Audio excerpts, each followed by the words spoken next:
ഇപ്പം നമ്മുടെ കൂടെ ഉള്ളത് ഫാദർ ജോസഫ് കൊളുത്തുവേലിലാണ്. എറണാകുളം സഹൃദയയിലെ എക്സിക്യൂട്ടീവ് ഡയറക്ടറായിട്ട് അച്ഛനിപ്പോൾ സേവനം അനുഷ്ഠിക്കുന്നത്. അച്ഛനോട് നമുക്ക് ഇവിടുത്തെ ഒരു എക്സ്പീരിയൻസ്, സദ്ഗമയ കണ്ടതിൽ നിന്ന്, എക്സ്പീരിയൻസ് ചെയ്തതിൽ നിന്ന് അച്ഛൻ എന്താണ് ഷെയർ ചെയ്യാനുള്ളതെന്ന് ചോദിക്കാം. ഓക്കെ.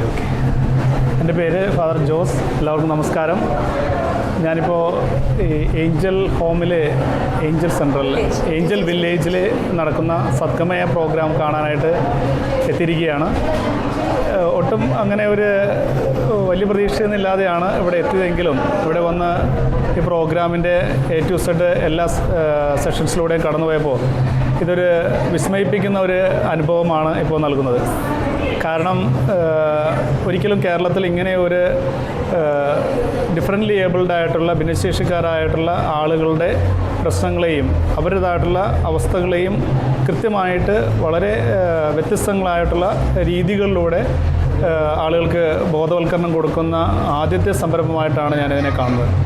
അപ്പോൾ ഈ ഒരു സംരംഭം, ഇതുപോലെയുള്ളൊരു സംവിധാനം നമ്മുടെ ആളുകളിലേക്ക് കൊടുത്തു കഴിഞ്ഞാൽ തീർച്ചയായിട്ടും നമ്മുടെ ആളുകൾ ഈ ഭിന്നശേഷി സമൂഹം എന്താണ്, അവരുടെ പ്രശ്നങ്ങൾ എന്താണ്, അവർക്ക് എന്താണ് നമ്മൾ ചെയ്തു കൊടുക്കേണ്ടതിനെക്കുറിച്ചുള്ള ഒട്ടും അവർ അവെയർ അല്ലാത്ത ആ സമൂഹത്തെ അവെയറാക്കുവാനായിട്ട് ഇങ്ങനെയുള്ള ഒരു അവെയർനെസ് പ്രോഗ്രാമുകളിലൂടെ മാത്രമേ സാധിക്കുകയുള്ളൂ.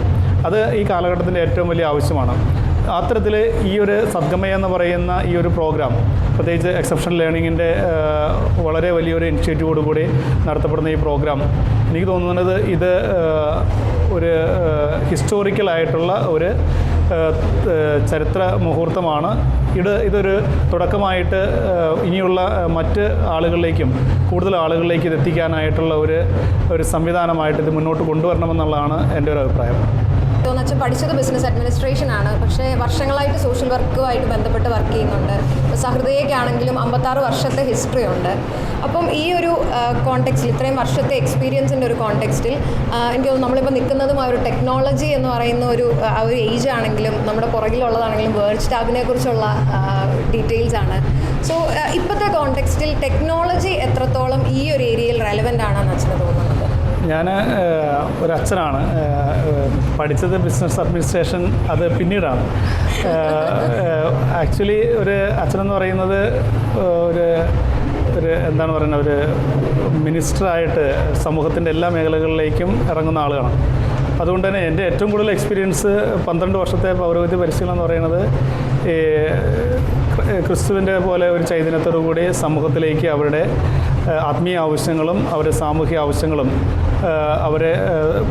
അവരിലേക്ക് ഇറങ്ങിച്ചെന്ന് അവരെ ആ തരത്തിൽ സഹായിക്കാൻ വേണ്ടിയിട്ടുള്ളതാണ്. പിന്നെ അതിൻ്റെ കൂടെ പഠിച്ചതാണ് ഈ പറയുന്ന ബിസിനസ് MBA എന്ന് പറയുന്നത്. ബേസിക്കലായിട്ട് ഞാൻ പറയുന്നത് ക്രിസ്തുവിനെ പോലെ ഒരു സോഷ്യൽ വർക്കറാണ് ഞാനും. അപ്പോൾ അതുകൊണ്ട് തന്നെ എന്നെ സംബന്ധിച്ചിടത്തോളം ഈ ഒരു മേഖലയിൽ അതൊരു പുതുമയായിട്ടല്ല എനിക്ക് തോന്നുന്നത്. പക്ഷേ എൻ്റെ പൗരോഹിത്യത്തിൻ്റെ ഒരു കണ്ടിന്യൂഷനായിട്ട് തന്നെയാണ് ഞാൻ ഈ മേഖലയിൽ ഇപ്പോൾ ഒരു 6 വർഷമായിട്ട് വർക്ക് ചെയ്യുന്നു. സഹൃദയ എന്ന് പറയുന്നത് എറണാകുളം രൂപതയുടെ സോഷ്യൽ സർവീസ് സെൻ്ററാണ്. അത് പ്രവർത്തനം തുടങ്ങിയിട്ട് 56 60ാമത്തെ വർഷമാണിത്. അപ്പോൾ കേരളത്തിലെ തന്നെ ഏറ്റവും ആദ്യത്തെ സാമൂഹിക പ്രവർത്തന വിഭാഗമാണ്. ഇപ്പോൾ സഹൃദയയുടെ ഒരു പ്രത്യേകത എന്ന് പറയുന്നത് ഒരു ഡിഫറൻ്റ്ലി ഏബിൾഡ് ആയിട്ടുള്ളവർക്ക് വേണ്ടി ഒരു സെൻറ്റർ ഫങ്ഷൻ ചെയ്യുന്നില്ല, മറിച്ച് ഈ പറയുന്ന ഒരുപാട് സെൻറ്ററുകൾ നമ്മുടെ കേരളത്തിലുണ്ട്. അപ്പോൾ ഈ കേരളത്തിലെ ഈ സെൻറ്ററുകൾ ഇന്ന് നേരിടുന്ന വലിയ സാമ്പത്തിക പ്രശ്നങ്ങളുണ്ട്. അവർക്ക് അടുത്ത കാലഘട്ടത്തിലേക്ക് എങ്ങനെ മുന്നോട്ട് പോകണമെന്നതിനെക്കുറിച്ചുള്ള വലിയ വെല്ലുവിളികൾ നേരിടുന്ന ഒരു സാഹചര്യമാണ്. അപ്പോൾ ഈ സാഹചര്യത്തിലാണ് ഈ സഹൃദയ ഞങ്ങൾ പുലർത്തി വരുന്ന ഒരു പോളിസി എന്ന് പറയുന്നത്, ഇങ്ങനെയുള്ള സ്ഥാപനങ്ങളെ സപ്പോർട്ട് ചെയ്യുക, അവരെ കുറച്ചുകൂടി കാലഘട്ടത്തിനനുസൃതമായിട്ട് അവരെ അപ്ഡേറ്റ് ചെയ്ത് മുന്നോട്ട് കൊണ്ടുപോകാനായിട്ട് സഹായിക്കുക എന്നുള്ളത്. അതിൻ്റെ ഭാഗമായിട്ട് തന്നെ ഇപ്പോൾ നമ്മൾ കേരളത്തിലെ 10 ജില്ലകളിൽ ഏകദേശം 250ഓളം ഓട്ടിസ്റ്റിക് ആയിട്ടുള്ള കുട്ടികളെ നമ്മൾ IT സ്കില്ലിംഗ് കൊടുത്തുകൊണ്ട് അവരെ പരിശീലിപ്പിക്കുന്നുണ്ട്.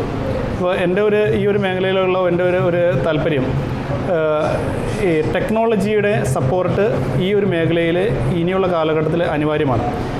എന്നെ ഐ ഓപ്പണിംഗ് ആയിട്ട് എനിക്ക് വന്നത് പുനർജീവ എന്ന് പറയുന്ന നമ്മുടെ തന്നെ അസോസിയേറ്റ് ചെയ്യുന്ന ഒരു സ്റ്റാർട്ടപ്പ് ഉണ്ട്.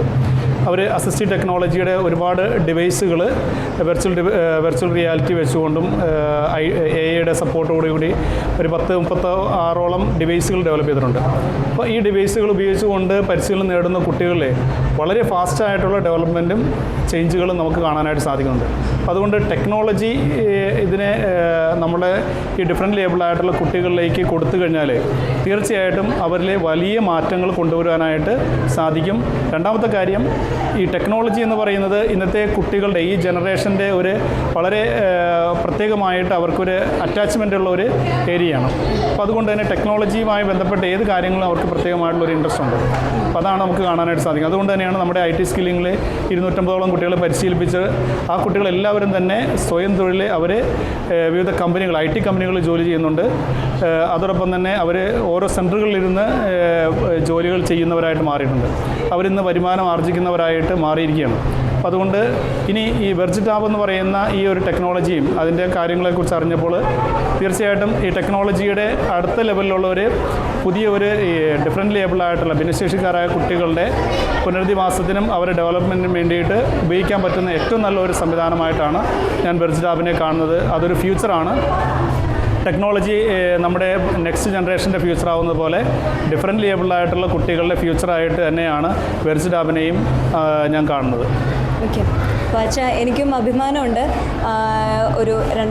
കുറച്ച് വർഷങ്ങൾക്ക് മുമ്പ് ഞങ്ങൾ എക്സെപ്ഷണൽ ലേണിങ്ങിൻ്റെ ഒരു തുടക്കകാലത്ത് ഒരു കൊച്ചു സോഷ്യൽ വർക്കറായ എനിക്ക് ഡെസ് എന്നൊരു വാക്ക് കോയിൻ ചെയ്യുമ്പം, ഡിജിറ്റലൈസിങ് എഡ്യൂക്കേഷൻ ആൻഡ് സ്പെഷ്യൽ സ്കൂൾസ് എന്നുള്ളൊരു വാക്ക് കോയിൻ ചെയ്യുമ്പം ഞാൻ അന്ന് സ്വപ്നം കണ്ടിരുന്നു. പക്ഷെ ഞാൻ പ്രതീക്ഷിച്ചിരുന്നില്ല ഇത്രയും വേഗം സഹൃദയ പോലെ ഇത്രയും എക്സ്പീരിയൻസ്ഡ് ആയിട്ടുള്ളൊരു ഓർഗനൈസേഷൻ ഇത് ടേക്കപ്പ് ചെയ്യുമെന്നും ഇത് ഈ കേരളത്തിലും ഇന്ത്യ മുഴുവനുമുള്ള സ്പെഷ്യൽ സ്കൂൾസിനും ഒരുപക്ഷെ ലോകത്തിന് തന്നെ മാതൃകയായിട്ടുള്ള ഒരു വലിയ പ്രോജക്റ്റായി ഇത് മാറാനുള്ള പൊട്ടൻഷ്യലിലേക്ക് നിങ്ങൾ എത്തിക്കുമെന്ന് അന്ന് ഞാൻ സ്വപ്നം കണ്ടത് മാത്രമേ ഉണ്ടായിരുന്നുള്ളൂ. പക്ഷേ ഒരുപാട് സന്തോഷവും അഭിമാനവും ഉണ്ട്. Thank you very much. Looking forward to working together. ഒരുപാട് സന്തോഷം. എനിക്കും ഞാൻ ഇപ്പോൾ ആലുവയിലെ ദേശത്ത് നമ്മളൊരു ഡിഫറെൻ്റ് ലേബിൾഡായിട്ടുള്ളവർക്ക് വേണ്ടിയുള്ള ഒരു സ്പെഷ്യൽ ഡേ കെയർ സെൻറ്റർ ആരംഭിക്കുന്നുണ്ട്. അത് ഞാൻ ഒരു ട്രഡീഷണൽ ആയിട്ടുള്ള ഒരു കൺസെപ്റ്റ് വെച്ചല്ല, ടെക്നോളജി ഡ്രിവൺ ആയിട്ടുള്ള ഒരു ഡേ കെയർ സ്പെഷ്യൽ സ്കൂളായിട്ടാണ് ഞാൻ അതിനെ കാണുന്നത്. അവിടെ ഈ പറയുന്ന അസിസ്റ്റീവ് ടെക്നോളജി ഉണ്ടാവും, അതോടൊപ്പം തന്നെ വെർജിറ്റാബിൻ്റെ ഒരു സെഷൻ ഉണ്ടാവും, അതോടൊപ്പം തന്നെ ന്യൂ മോഷൻ എന്ന് പറയുന്ന പല കമ്പനികൾ ടെക്നോളജി സംവിധാനങ്ങൾ ഈ ഡിഫറെൻ്റ് ലേബിളായിട്ടുള്ള കുട്ടികളുടെ മേഖലയിലേക്ക് ആരൊക്കെ ഇന്നോവേറ്റീവ് ആയിട്ടുള്ള പ്രൊഡക്ട്സുകൾ കൊണ്ടുവരുന്നു അവരെല്ലാവരും ഒരു എക്സ്പീരിയൻസ് സെൻ്ററായിട്ട് അതിനെ മാറ്റാനായിട്ടാണ് ഞാൻ നോക്കുന്നത്. അങ്ങനെ ഒരു ടെക്നോളജി ഡിഫറെൻ്റ്ലി ഏബിളായിട്ടുള്ള കുട്ടികൾക്ക് വേണ്ടിയുള്ള ഒരു സെൻറ്ററിനെ ഞാനൊന്ന് ഡെവലപ്പ് ചെയ്തുകൊണ്ടിരിക്കുകയാണ്. മോഡൽ താങ്ക് യു അച്ഛാ. Thank you very much. You are watching India's first NGO television, Malanadu TV India.